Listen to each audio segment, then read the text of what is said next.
Hello and good evening everyone. आज हम polity के कुछ इम्पोर्टेंट क्वेश्चंस देखेंगे। आप सबको पता है कि पार्लियामेंट जो है वो काफ़ी इम्पोर्टेंट चैप्टर है पॉलिटी का, इंडियन पॉलिटी का, और उससे काफ़ी अच्छे क्वेश्चंस पूछे जाते हैं हमारे पीसीएस के पेपर में या यूपीएससी के पेपर में या कोई अदर स्टेट एग्ज़ाम्स जो होता है उसमें पार्लियामेंट से काफ़ी क्वेश्चंस होते हैं। तो जो बेस्ट क्वेश्चंस हैं, नॉट इजी, जो अच्छे क्वेश्चंस हैं, जो वेटेड क्वेश्चंस हैं, उसको आज मैं डिस्कस करूंगा। और ये डिस्कशन जो होने जा रहा है ये घटना चक्र के लेटेस्ट एडिशन यानी कि 2025 के का जो बुक है उसी से होने जा रहा है।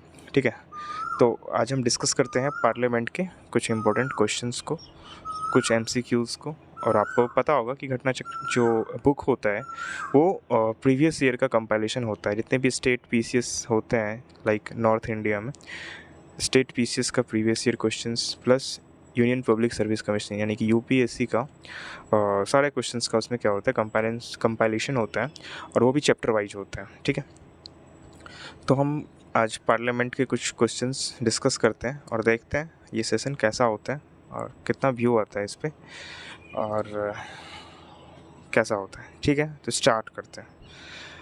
ये जो वीडियो है वो इंग्लिश में होने वाला है और इंग्लिश में होगा, एंड हम उसको डिस्कस करेंगे हिंदी में भी। ठीक है, तो स्टार्ट करते हैं। फर्स्ट क्वेश्चन है, consider the table given below. ठीक है, पार्लियामेंट है से रिलेटेड क्वेश्चन है। ठीक है, पार्लियामेंट से रिलेटेड क्वेश्चन है, तो देखते हैं, हम स्टार्ट करते हैं।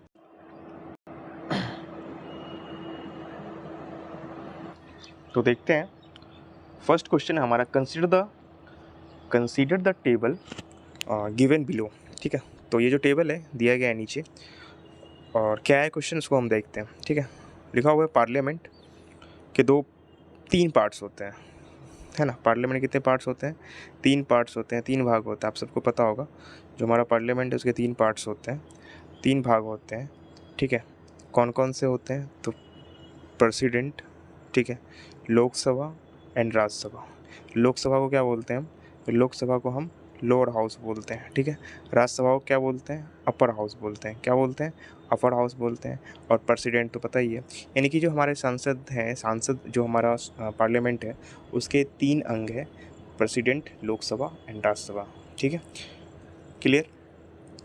अब आगे चलते हैं। ठीक है, अब यहाँ पे दिया हुआ है council of state. Council of state किसको कहा जाता है? काउंसिल ऑफ स्टेट किसको कहा जाता है? काउंसिल ऑफ स्टेट कहा जाता है राज्यसभा को। किसको कहा जाता है? राज्यसभा को। और हाउस ऑफ पीपल किसको कहा जाता है? लोकसभा को। क्यों? क्योंकि इसमें लोग क्या होते हैं?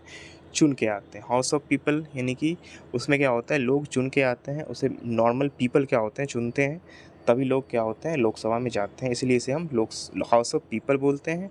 और काउंसिल ऑफ स्टेट्स में डायरेक्ट इलेक्शन नहीं होता है। कहने का मतलब ये है हमारा कि उसमें जो है अप्रत्यक्ष इलेक्शन होता है। उसमें जनता द्वारा चुने गए प्रतिनिधि जो है राज्यसभा के मेंबर को चुनते हैं, है ना। राज्यसभा के वोटिंग में पार्टिसिपेट करते हैं। सबको पता होगा हर एक स्टेट से क्या होता है, राज्यसभा मेंबर चुन के जाते हैं, है ना। हर एक स्टेट से राज्यसभा मेंबर जो है फिक्स किया गया है हमारे संविधान में कि किस स्टेट के कितने मेंबर्स होंगे। जैसे हमारे बिहार से जो 40 लोकसभा के मेंबर और जो है 16 के अराउंड जो है राज्यसभा के मेंबर जाते हैं। ठीक है, चुन के। ओके, तो आगे चलते हैं। ठीक है, आगे चलते हैं हम लोग। क्वेश्चन क्या है? Not more then 250 members, 12 nominated, not more then 238 representatives of states and union territories which is. ठीक है, तो क्लियर है। काउंसिल ऑफ स्टेट के बारे में कहा यह जा रहा है कि 250 मेंबर से ज़्यादा नहीं होगा, यानी कि मैक्सिमम कैपेसिटी जो है हमारा राज्यसभा का वो कितना है? राज्यसभा कैपेसिटी कितना है? राज्यसभा का जो कैपेसिटी है वो कितना है? तो राज्यसभा कैपेसिटी है, मैक्सिमम कैपेसिटी वो है हमारा 250। कितना है? 250। कितना है? 250 है। ठीक है ना। इसमें जो होता है, इसमें से 12 मेंबर को कौन करते हैं? राष्ट्रपति नॉमिनेट करते हैं। 12 मेंबर को राष्ट्रपति, जो कला क्षेत्र से होते हैं, शिक्षा के क्षेत्र से होते हैं, उद्योग धंधे के क्षेत्र से होते हैं, उसको राष्ट्रपति अपने विवेका अनुसार क्या करते हैं? नॉमिनेट करते हैं, तो 12 मेंबर वहाँ से आते हैं और 238 मेंबर्स जो होते हैं वो स्टेट और यूनियन टेरिटरीज से आते हैं। कहने का मतलब केंद्र शासित प्रदेश और राज्य से कितने मेंबर चुन के आते हैं राज्यसभा में? 238। ठीक है, अब बात करते हैं हाउस ऑफ पीपल की। हाउस ऑफ पीपल की यानी कि लोकसभा की। तो लोकसभा की जब हम बात करते हैं तो वहाँ पे क्या है, नॉट मोर देन 552। तो मैक्सिमम सीट की जो कैपेसिटी है अभी प्रेजेंट में लोकसभा में वो कितनी है? तो 552, 552 members and not more than 530 representative of the states plus not than 2 nominated Anglo Indians and X. ठीक है, तो यहाँ पे एक्स के बारे में ही पूछा जा रहा है कि एक्स का संख्या कितना होगा। ठीक है, तो अभी आपको पता होगा कि जो 104th, ठीक है, 104th कॉन्स्टिट्यूशनल अमेंडमेंट के तहत जो है, जो 2 एंग्लो इंडियंस को हम लोग नॉमिनेट करते थे लोकसभा में, उसे रिमूव कर दिया गया है। क्या कर दिया गया है? उसे हटा दिया गया है। अब 2 नॉमिनेटेड मेंबर्स लोकसभा में राष्ट्रपति के द्वारा नॉमिनेट नहीं होते हैं। ठीक है, तो ये क्वेश्चंस 1995 का है, इसीलिए इसमें ये क्वेश्चन दिया हुआ है अभी तक, क्योंकि ये जो अमेंडमेंट है हमारा 104th अमेंडमेंट के तहत जो है, हमने क्या किया है, राष्ट्रपति के द्वारा जो लोकसभा में मेंबर्स नॉमिनेट होते हैं उसको हमने रिमूव कर दिया है। ठीक है, तो यहाँ पे अब उससे पहले की बात हो रही है, उससे पहले का क्वेश्चन है, तो हमें उसको उसी के अकॉर्डिंग क्या करना पड़ेगा, डील करना होगा। तो 2 नॉमिनेटेड मेंबर जो लोकसभा में होते थे वो एंग्लो इंडियंस होते थे, और बच गए किधर? इधर इसमें कितने बच गए? और जो एक्स होगा वो क्या होगा? बच गए इधर 20 मेंबर्स। वो जो 20 मेंबर्स होंगे वो कहाँ से होंगे? तो वो होंगे not more then 20 representative from union territories. तो जो 20 मेंबर्स आएंगे वो कहाँ से आएंगे? यूटीज से आएंगे। कहाँ से आएंगे? यूटीज से आएंगे, यूनियन टेरिटरीज से आएंगे, है ना, केंद्र शासित प्रदेश से आएंगे। यही इसमें कहा यह जा रहा था कि क्वेश्चंस में एक्स के स्थान पे क्या होगा। ठीक है, तो 530 मेंबर जो हैं वो कहाँ से आते हैं? स्टेट्स से, यानी कि राज्यों से चुन के आते हैं। ठीक है, 2 मेंबर नॉमिनेटेड होते हैं एंग्लो इंडियन कम्युनिटी के द्वारा आते हैं, और उसको कौन नॉमिनेट करता है? राष्ट्रपति नॉमिनेट करता है। ठीक है, बट ये जो अब सिस्टम है ये अब हट चुका है, क्योंकि हमने 104th कॉन्स्टिट्यूशनल अमेंडमेंट के तहत इसे हमने रिमूव कर दिया है। तो अब ये चीज़ें नहीं है। ठीक है, तो यहाँ पे वही दिया हुआ है कि जो 530 मेंबर्स जो होते हैं रिप्रेजेंटेटिव जो हमारे लोकसभा में, वो स्टेट्स से आते हैं। ठीक है, डायरेक्ट इलेक्शंस के थ्रू आते हैं आर्टिकल 181 के तहत। ठीक है, उसके बाद जो बात की जा रही है 20 रिप्रेजेंटेटिव की, वो कहाँ से आते हैं? तो वो जो आते हैं हमारे यूनियन टेरिटरीज यानी कि केंद्र शासित प्रदेश से, है ना। आगे यहाँ पे दिया हुआ है कि president if he is of the opinion of Anglo-Indian community he is not adequately represented in the House of People could nominate not more than 2 members of that community to the House of People। ठीक है, तो अब यहाँ पे ये दिया गया है कि it is not worthy that arrangement for nomination of Anglo-Indian community in Lok Sabha have been extended beyond stipulated date 25 January 2020, but the 104th amendment के तहत 2019 में क्या कर दिया गया है? इस प्रोविज़न को ख़त्म कर दिया गया है। This the question X stands for 20 representative of UTs, so option C is correct. ठीक है, तो 20 मेंबर्स जो होते हैं यूटीज़ से आते हैं, और जो 2 मेंबर्स जो एंग्लो इंडियन कम्युनिटी के होंगे वो अब नहीं रहे, वो हमने उसको अमेंड करके उस सिस्टम को हटा दिया है। यानी कि अब लोकसभा में 2 मेंबर्स जो एंग्लो इंडियंस होते थे वो अब नहीं आएंगे। ठीक है, आगे चलते हैं। तो सेकेंड क्वेश्चन है, the president of India addresses the parliament under article 87 of Indian constitution. तो आप सबको पता होगा कि आर्टिकल 87 के अंडर आर्टिकल 87 क्या होता है कि प्रेसिडेंट ऑफ इंडिया जो है पार्लियामेंट को एड्रेस करता है। तो इसमें 2 तरीका है, 2 मेथड, 2 प्रोविज़न के थ्रू जो है पार्लियामेंट को कौन एड्रेस करता है? तो हमारे प्रेसिडेंट एड्रेस करते हैं। पहला जो तरीका है वो कब होता है? तो थोड़ा सा मैं डिस्कस कर देता हूँ। आर्टिकल 87 के तहत जो होता है ये डिस्कशन होता है। फर्स्ट जो मीटिंग होता है जिसमें प्रेसिडेंट उस सेशन को वो करता है, मतलब संबोधित करता है। ठीक है, तो वो क्या होता है जॉइंट सिटिंग होता है। क्या होता है वो? जॉइंट सिटिंग हम नहीं कह सकते हैं उसको, जॉइंट सिटिंग नहीं कह सकते हैं। तो क्या है वो? तो प्रेसिडेंट क्या होता है? एड्रेस करता है। क्या करता है प्रेसिडेंट? एड्रेस करता है। कब एड्रेस करता है? तो फर्स्ट जब फर्स्ट सेशन होता है प्रत्येक साल जो फर्स्ट सेशन होता है, चाहे उसे आप बजट पेश करने के बाद जो फर्स्ट सेशन होता है, उस सेशन को जो एड्रेस करता है वो प्रेसिडेंट एड्रेस करते हैं। उसके बाद हर एक जो इलेक्शन होता है, जो पार्लियामेंट्री इलेक्शन होता है, लोकसभा का इलेक्शन होता है, उसके बाद जो गवर्नमेंट बन के आती है, तो उसके बाद भी क्या होता है, उस मीटिंग को, है ना, उस सेशन को फर्स्ट एड्रेस कौन करता है? तो राष्ट्रपति ही करते हैं। ठीक है, तो आगे चलते हैं। The president of India addresses the parliament under article 87। तो ऑप्शन ए है in a joint sitting of both house of parliament, in a joint meeting both house of parliament, in joint session of both houses of parliament, both houses of parliament assembled together। ठीक है, तो option number D होगा हमारा। ठीक है, तो आप सबको पता हो कि ज्वाइंट सिटिंग जो होता है उसको एड्रेस कौन करता है? ज्वाइंट सिटिंग्स को एड्रेस कौन करता है? आपको पता होगा ज्वाइंट सिटिंग्स को एड्रेस करता है लोकसभा के चेयरमैन। ठीक है, यानी कि लोकसभा के जो अध्यक्ष होते हैं वही क्या करते हैं? ज्वाइंट सिटिंग को एड्रेस करते हैं। ठीक है, आगे चलते हैं। तो यहाँ पे ये तो नहीं होगा, है ना, ऑप्शन ए तो नहीं होगा। ऑप्शन बी की जब हम बात करते हैं तो इसमें लिखा हुआ है कि in a joint meeting of both houses of parliament, in a joint session of both houses of parliament, ये भी नहीं होगा। तो वो होता क्या है? तो आर्टिकल 87 के तहत जो है वो होता है कि बोथ हाउसेस के जो मेंबर्स होते हैं जब एक साथ बैठते हैं, असेंबल होते हैं, उसको कौन एड्रेस करता है? उसको प्रेसिडेंट एड्रेस करता है। ठीक है, वो आर्टिकल 87 के तहत आता है। यहाँ पे क्लियरली ये लिखा हुआ है कि आर्टिकल 87 जो है हमारा, आर्टिकल 87 जो है हमारा, ठीक है, वो क्या है? आर्टिकल 87 जो है हमारा, वो जो है, एक सेकेंड,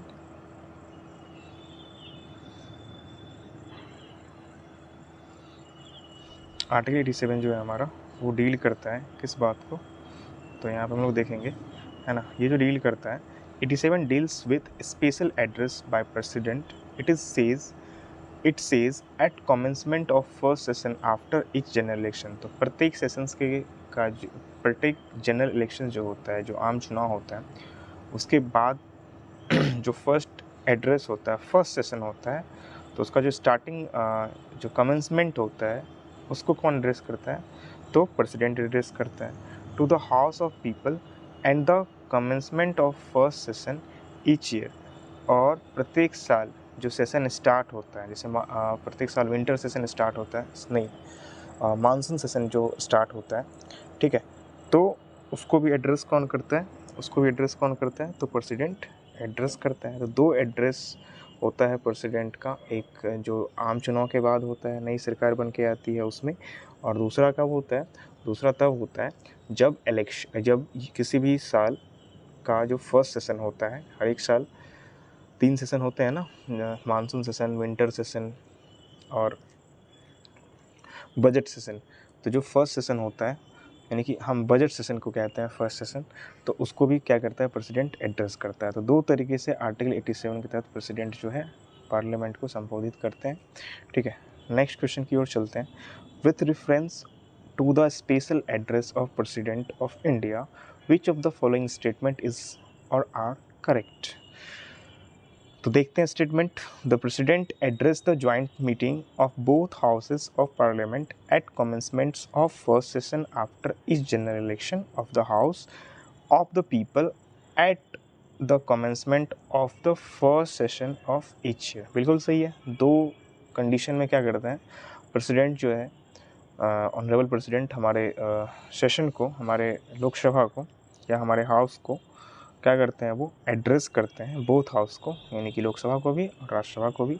ठीक है, वो कब कब? तो पहला जब बजट सेशन जो होता है हर साल, उस सेशन को, बजट सेशन जो स्टार्ट होता है तो उसको एड्रेस करते हैं प्रेसिडेंट। एंड जो नया इलेक्शन होता है आफ्टर 5 ईयर्स, जो आम चुनाव होता है, तो आम चुनाव के बाद जो पहला सेशन स्टार्ट होता है तो उसमें भी राष्ट्रपति का कमेंसमेंट होता है, राष्ट्रपति जो है राष्ट्रपति का संबोधन होता है। राष्ट्रपति क्या करते हैं उस मीटिंग में भाग लेते हैं, ठीक है। राष्ट्रपति क्या करते हैं, फर्स्ट एड्रेस करते हैं सेशन को। सेकेंड स्टेटमेंट है कि the president in his address informs the parliament of the cause of its summons, ठीक है।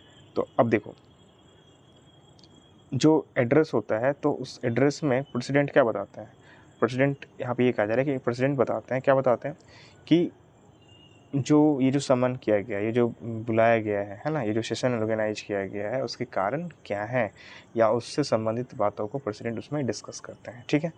आगे चलते हैं, तो यानी कि ऑप्शन क्या हो जाएगा, ऑप्शन 1 एंड 2 आर करेक्ट, ठीक है। Option C is correct. तो यहाँ पे देखते हैं हम लोग कुछ इन्फॉर्मेशन को देख लेते हैं।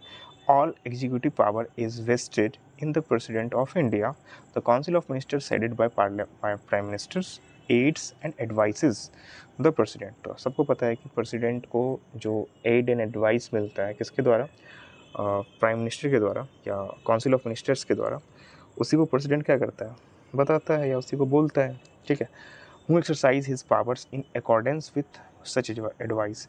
तो जो एडवाइस मिलता है उसको प्रेसिडेंट क्या करता है, बताता है, बोलता है ना। आर्टिकल 87(1) क्या कहता है कि of the constitutions provides two instances when the president specially address the both session. तो दो कंडीशन बताता है जिसपे प्रेसिडेंट क्या करता है, पार्लियामेंट को एड्रेस करता है। वो दो कंडीशन अभी हम लोगों ने डिस्कस किया। पहला कंडीशन कब, जब आम चुनाव के बाद, क्या होता है, फर्स्ट मीटिंग होती है तो उसमें, है ना, यानी कि जनरल इलेक्शन के बाद। दूसरा क्या होता है कि ईच ईयर जो बजट सेशन होता है, यानी कि फर्स्ट सेशन में पार्लियामेंट का जो फर्स्ट सेशन होता है ना, उसका जो फर्स्ट सेशन होता है उसमें प्रेसिडेंट क्या करता है, उसको एड्रेस करता है, ठीक है। यानी कि बजट सेशन को एड्रेस कौन करता है, तो प्रेसिडेंट करता है, ठीक है। तो दो तरीके से, एक तो हर एक साल फर्स्ट सेशन में, और एक तब जब जनरल इलेक्शन होता है आफ्टर 5 ईयर्स के बाद, उस सेशन को भी, पहला सेशन जो होता है उसको भी कौन एड्रेस करता है, प्रेसिडेंट एड्रेस करता है। ये आर्टिकल 87 के तहत होता है, ठीक है। आगे चलते हैं। Which of the following are stated in the constitution of India. तो कौन सा जो लाइन है या कौन सा स्टेटमेंट हमारे कॉन्स्टिट्यूशन ऑफ इंडिया में दिया गया है, ठीक है। तो यहाँ पे देखते हैं, the president shall not be a member of either house of parliament. कहा यह जा रहा है कि प्रेसिडेंट जो होता है वो दोनों हाउस में से किसी का मेंबर नहीं होता है, बिल्कुल सही स्टेटमेंट है। The parliament shall consist of president and 2 houses, बिल्कुल सही स्टेटमेंट है, दोनों सही है, ठीक है। जो हमारा पार्लियामेंट होता है वो not only Lok Sabha and Rajya Sabha, ये केवल ऐसा ही नहीं होता, उसमें प्रेसिडेंट भी होते हैं, यानी कि हमारे पार्लियामेंट के 3 अंग होते हैं, लोकसभा, राज्यसभा एंड प्रेसिडेंट, ठीक है। तो बोथ स्टेटमेंट आर ट्रू, ठीक है। आगे चलते हैं। आर्टिकल 59 के तहत ये कहा गया है कि president shall not be a member of either house of parliament, है ना। और आर्टिकल 79 क्या कहता है कि जो हमारा पार्लियामेंट है वो कंसिस्ट करता है प्रेसिडेंट, लोकसभा एंड राज्यसभा को, ठीक है। आगे चलते हैं।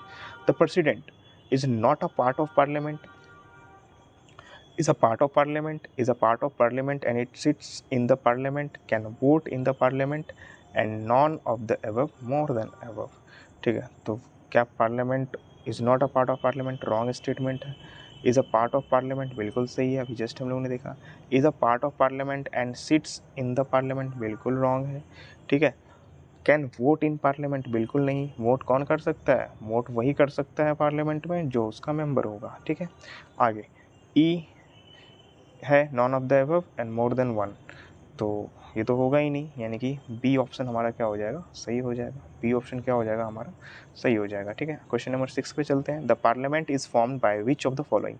तो पार्लियामेंट हमारा फॉर्म किसके द्वारा होता है, सबको पता है, लोकसभा, राज्यसभा एंड प्रेसिडेंट, बिल्कुल सही, आर्टिकल 79 के तहत, ठीक है। आगे चलते हैं, ठीक है। आगे चलते हैं। Formation of parliament is completed only house of the people, house of the people and prime minister, house of the people, council of states and prime minister, house of the people, council of states and president, बिल्कुल सही है। House of the people किसके लिए use होता है, लोकसभा के लिए। Council of state किसके लिए यूज होता है, राज्यसभा के लिए। और प्रेसिडेंट तो पता ही है सबको, ठीक है। तो आगे चलते हैं। The Indian parliament consists of president, Rajya Sabha, सबको पता है, president, Rajya Sabha and Lok Sabha. Next चलते हैं। द पार्लियामेंट कंसिस्ट ऑफ, सबको पता है पार्लियामेंट कंसिस्ट करता है प्रेसिडेंट, लोकसभा एंड राज्यसभा। ठीक है, आगे चलते हैं, यानी कि ऑप्शन हो जाएगा हमारा 1, 2 and 3। Option number A, Indian parliament consist of, बिल्कुल वही क्वेश्चन रिपीटेड फॉर्मेट में। ठीक है, तो president and both houses of parliament. Option number D is true. ठीक है, कंसिडर द फॉलोइंग स्टेटमेंट, है ना। अब यहाँ पे कुछ स्टेटमेंट दिया गया है, and identify the composition of Indian parliament. तो क्या देखते हैं, ऑप्शन ए में है Lok Sabha and Rajya Sabha, option B में Lok Sabha speaker of Lok Sabha, chairperson of Lok Sabha, बिल्कुल नहीं। ऑप्शन हाँ, ऑप्शन सी में है प्रेसिडेंट, राज्यसभा एंड लोकसभा, बिल्कुल सही है, यानी कि ऑप्शन नंबर सी हो जाएगा।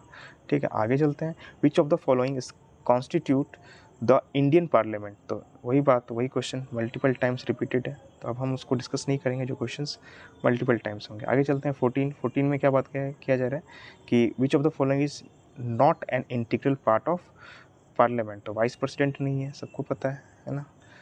Minimum minimum how many times parliament has to meet in a year. तो मिनिमम कितने टाइम्स पार्लियामेंट, मिनिमम, तो मिनिमम के लिए क्या हो जाएगा, ट्वाइस, कम से कम 2 बार, है ना मिनिमम।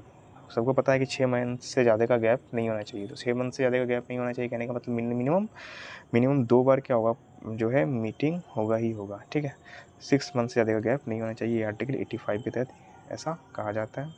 ठीक है, आगे चलते हैं। What should be the interval between the 2 consecutive session of parliament. 6 month का मैक्सिमम इंटरवल हो सकता है। ठीक है, आगे चलते हैं।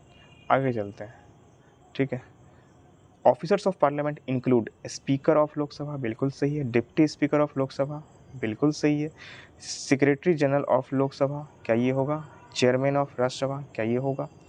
ठीक है, तो मेरे हिसाब से इसका आंसर जो होना चाहिए, इसका आंसर डी होना चाहिए, चेयरमैन भी होगा। चेयरमैन कौन होते हैं राज्यसभा के, राज्यसभा के चेयरमैन कौन होते हैं, सबको पता होगा।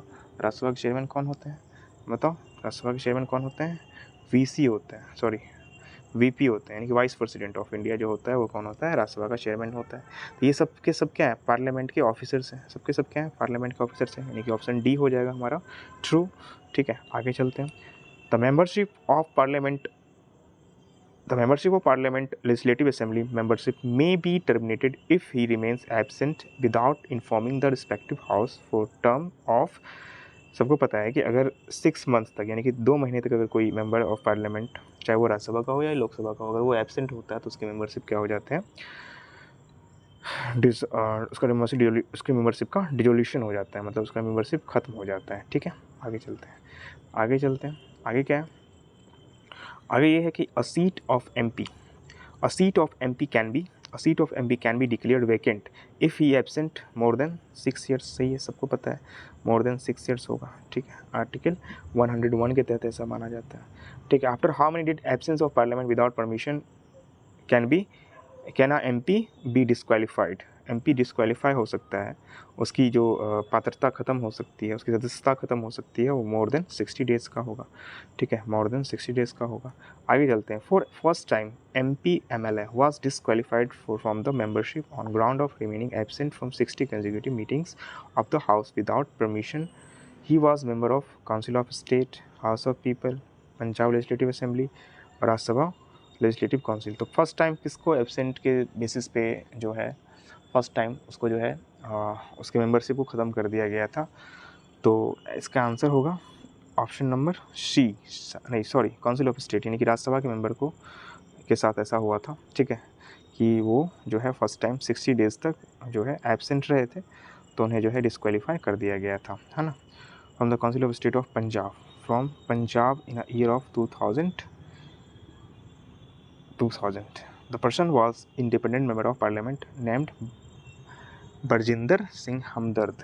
ये इनको जो है हटाया गया था on the basis of absent. वो क्या थे, एब्सेंट थे काफ़ी दिनों तक। ठीक है, if any member of parliament is elected for any state legislature within how many days he has to resign from the state legislature, otherwise his membership of parliament will become void। तो कहा यह जा रहा है कि कोई अगर member जो स्टेट लेजिस्लेटिव असेंबली का मेंबर है, कहने का मतलब ये है, मान लो कि जैसे अभी बिहार में हुआ, बिहार में क्या था, बिहार में जो हमारा असेंबली है, ठीक है। बिहार में जो हमारा असेंबली है, ठीक है, वो क्या है, बाई कैमरल असेंबली है। बाई कैमरल क्या होता है? बाई कैमरल ये होता है कि इसमें बिहार में जो हमारा असेंबली है, बिहार में जो विधानसभा है या जो है, वो उसके दो अंग हैं, ठीक है। जो असेंबली है हमारा बिहार, वो क्या है, उसके दो अंग है। कहने का मतलब ये है हमारा कि बिहार में दो बाई कैमरल लेजिस्लेचर है ना। बाई कैमरल क्या है? लेजिस्लेचर। कहने का मतलब ये है कि यहाँ पे विधानसभा भी है ना, मेंबर ऑफ लेजिस्लेटिव असेंबली भी है, ठीक है, लेजिस्लेटिव असेंबली भी है और लेजिस्लेटिव काउंसिल भी है, एलसी भी है, ठीक है। यानी कि बिहार में विधान परिषद भी है और विधानसभा भी है, ठीक है। जो हमारे नीतीश कुमार थे, हमारे भूतपूर्व मुख्यमंत्री ऑफ बिहार, ठीक है, जो हमारे former chief minister of Bihar थे, उनका जो मेंबरशिप था वो कहाँ से चुन के आते थे? तो वो लेजिस्लेटिव काउंसिल से चुन के आते थे, ना कि लेजिस्लेटिव असेंबली से। कहाँ से चुन के आते थे? लेजिस्लेटिव काउंसिल से। विधान परिषद के सदस्य हुआ करते थे कौन? नीतीश कुमार। तो जब वो चीफ मिनिस्टर थे तो वो विधानसभा के विधान परिषद के क्या थे? तो सदस्य थे। लेकिन जब उनको राज्यसभा के लिए चुना गया फ्रॉम बिहार, ठीक है, बिहार से, तो उनको जो है चुनने के बाद जब उन्हें राज्यसभा के लिए चुना गया तो मिनिमम 40 डेज़ के अंदर उनको जो है लेजिस्लेटिव काउंसिल यानी कि विधान परिषद से, राज्य विधान परिषद से क्या देना पड़ा होगा? इस्तीफा देना पड़ा होगा। एंड उसके बाद वो जो है राज्यसभा के लिए, है ना, वो चुन के यहाँ से गए होंगे। मतलब चुनने के 14 दिन के अंदर क्या होता है, उन्हें स्टेट लेजिस्लेटिव असेंबली हो या स्टेट लेजिस्लेटिव काउंसिल हो, उनसे उन्हें इस्तीफा देना होगा। एंड आफ्टर दैट ही वो क्या होंगे, राज्यसभा के मेंबर्स या लोकसभा के मेंबर्स कहलाएंगे, ठीक है। पहले उसको स्टेट लेजिस्लेटिव असेंबली या लेजिस्लेटिव काउंसिल से इस्तीफा देना होगा, विधान परिषद या विधानसभा से इस्तीफा देना होगा, और उसका जो पीरियड है वो 14 डेज़ के अंदर, ठीक है। अगर ऐसा नहीं होता है तो उनका राज्यसभा या लोकसभा का मेंबर यानी कि संसद का मेंबर क्या हो जाएगा? वॉइड हो जाएगा, ख़त्म हो जाएगा, ठीक है। यहाँ पर दिया हुआ है कि according to article 101(2) of the constitution, rule 2, इसमें ये कहा जा रहा है कि prohibition of simultaneous membership rules of 1950s, a person cannot be members of parliament and state legislature at the same time. If the person is so elected, his seat of parliament becomes vacant. If he fails to resign his seat in legislature within 14 days. 14 days के अंदर अगर वो resign नहीं करता है तो उनका संसद का सदस्यता क्या हो जाएगा? ख़त्म हो जाएगा। Privilege motion can be raised against ministers when, जो प्रिविलेज मोशन होता है, आपको पता होगा कि वेरियस टाइप्स ऑफ मोशन होते हैं हमारे पार्लियामेंट में, ठीक है। तो वो प्रिविलेज मोशन कब होता है? जब किसी मेंबर के अगेंस्ट जब विथहोल्ड्स फैक्ट्स ऑफ केस और gives distorted versions of facts, ठीक है। तो यहाँ पे ये कहा जा रहा है कि प्रिविलेज मोशंस किसी भी मेंबर्स के अगेंस्ट तब चला जाता है जब वो, है ना, under the parliament rules of and procedures the privilege motions can be raised against the ministers if any facts of cases is withheld by him or distorted version is given। तो कहा यह जा रहा है कोई भी फैक्ट्स या cases अगर उनके द्वारा छिपाया जाता है, उनके द्वारा रखा जाता है और उस पर डिस्टॉर्शन होता है ना, या उसको गलत सही पेश किया जाता है, तो उसके अगेंस्ट जो है प्रिविलेज मोशन चलाया जा सकता है, ठीक है। आगे चलते हैं। Which article of Indian constitution restrict a member of parliament to hold the office of profit. तो कौन सा आर्टिकल जो है ऑफिस ऑफ प्रॉफिट को होल्ड करने से रेस्ट्रिक्ट करता है किसी मेंबर ऑफ पार्लियामेंट को? तो वो है आर्टिकल 102(1)(a), ठीक है। आर्टिकल 102(1)(a) क्या कहता है कि कॉन्स्टिट्यूशन प्रोहिबिट्स क्या प्रोहिबिट्स करता है? अ member of parliament from holding an office of profit. मतलब अगर आप इस मेंबर ऑफ पार्लियामेंट है और अदर ऑफिस को भी आप सर्व कर रहे हैं, कहने का मतलब अदर पोस्ट पे भी आप हैं और आप मेंबर ऑफ पार्लियामेंट भी हैं, तो आपका जो है वो सदस्यता रद्द हो जाएगा, है ना।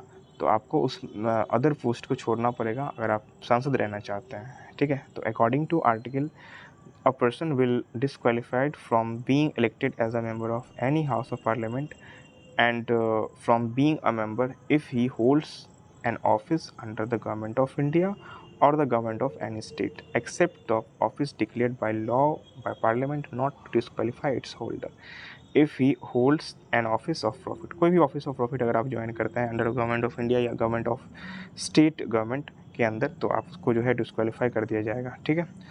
अब parliament prevention of disqualification act 1959 exempts several posts from disqualifications on grounds of office of profit। बिल्कुल सही स्टेटमेंट है। एवब the above mention act was amended 5 times, ठीक है। और तीसरा है the term of office of profit is well defined in the constitution of India, ठीक है। क्या ये ऐसा है? क्या ये ऐसा है? तो नहीं है, वेल डिफाइंड नहीं है ना। यानी कि 1 एंड 2 सही होगा, है ना। 1 एंड 2 क्या होगा?